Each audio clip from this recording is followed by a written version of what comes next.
Et c'est terminé. C'est terminé. C'est la victoire du Real Madrid. La victoire du Real qui empêche le Barça d'être champion ce week-end.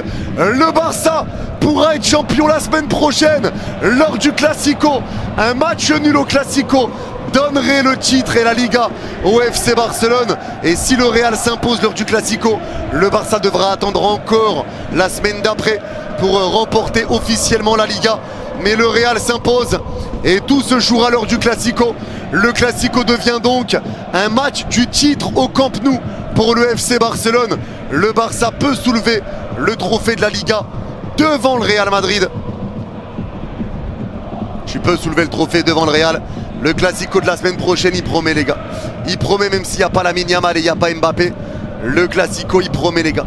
Il est trop fort quand il n'y a pas Kylian Mbappé, venez on se le dit. Il faut se l'admettre, c'est la stricte vérité, c'est ce qu'on voit avec nos yeux, c'est ce qu'on voit sur le terrain. Exceptionnel quand Vinicius, je vous l'ai dit combien de fois les gars, tous les week-ends je vous le dis, vous aimez trop critiquer ce joueur. Sur la dernière année là, vous aimez trop le critiquer. Mais quand Vinicius, il y a du jeu au Real Madrid, quand il joue à son poste, quand il est en confiance, quand il sait faire des 1-2 avec Bellingham ou avec d'autres joueurs, il est en pétard. Vous sous-estimez trop les qualités de Vinicius Junior. Aujourd'hui, encore une fois, sans Mbappé, on a vu ce qu'il a fait. Regardez comment ça a fini. Regardez où le ballon il a fini. Le duo Bellingham-Vinicius. Vinicius qui la met à Bellingham. Bellingham qui lui met une talonnade. Ça sent trop le football. Je suis désolé, ça pue trop le football. Et Vinicius qui arrache la cage. Il vient faire gagner son équipe. Il vient mettre un doublé aujourd'hui. Il vient mettre un doublé à l'extérieur. Alors que son équipe en ce moment, le moral, ça va pas du tout. La semaine prochaine, ils vont se déplacer chez nous au FC Barcelone. Et là maintenant ce qui va m'énerver c'est que tu vas tous les voir Vinicius, Vinicius, Vinicius. Il y a même pas une semaine, 2 semaines, 2 mois, 4 mois,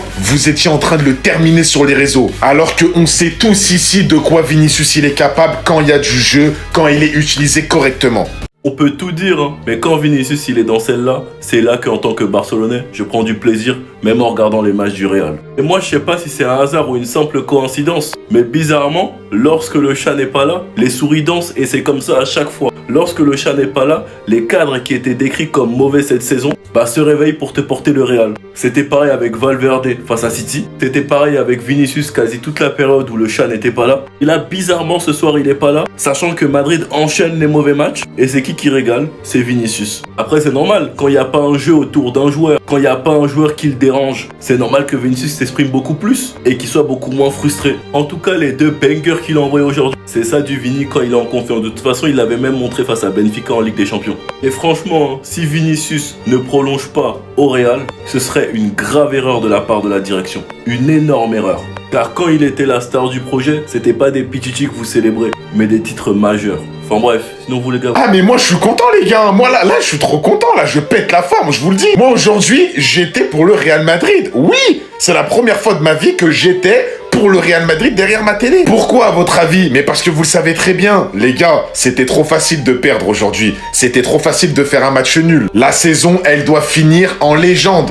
Elle doit être légendaire à la fin de saison. Et là, vous savez très bien qu'est-ce qu'il y a le week-end prochain. Classico, FC Barcelone, Real Madrid. Si le Barça fait un match nul, on est champion officiellement. Si le Barça gagne le Real Madrid, on est champion officiellement. C'est le meilleur scénario pour le Barça sur la fin de saison. Tu peux gagner le championnat face au Real Madrid alors qu'il y a une tension, alors qu'il y a une rivalité toute l'année avec eux pour le championnat. C'est vraiment dommage qu'il y a des joueurs qui seront pas là. Il y aura Lamine Yamal qui sera pas là, Kylian Mbappé qui sera pas là normalement. Il y aura normalement Rafinha de retour. Mais ça va, il y aura Vinicius, il y aura tout le monde. D'ailleurs, encore une fois, un joueur que je défends beaucoup et c'est pas pour rien. Parce que lui, des fois, il subit des critiques pour rien. Alors que je vous le dis tout le temps, Vinicius, quand il est utilisé correctement, il est injouable. Il est injouable. Et quand il n'y a pas Mbappé, Vinicius est exceptionnel. Pour le moment, faut dire la vérité, c'est la vérité. Je dis pas qu'ils vont jamais s'entendre sur le terrain, mais quand il n'y a pas Mbappé, Vinicius, il est excellent. Bon, mais Madeleine, victoire 2-0 face à Espanyol. Ça mérite un waouh. Tout le monde ensemble. Waouh. Que c'est beau. C'est magnifique. Et en plus de ça, Lounine n'a pas encaissé de but, les amis. Non, ça, il faut féliciter. Merci, Lounine. Enfin, tu n'encaisses pas de but. Enfin.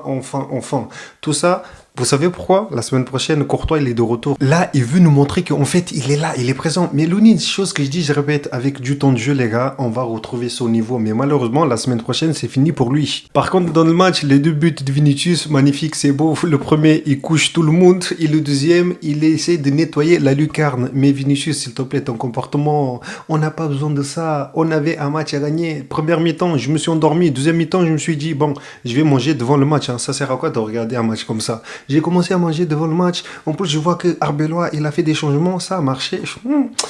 Gonzalo avec Vinicius, voilà, on a retrouvé le numéro 9. Va titiller les défenseurs, les amis. Mais bon, deuxième mi-temps, c'était bien. Mais bon, écoutez, on a gagné.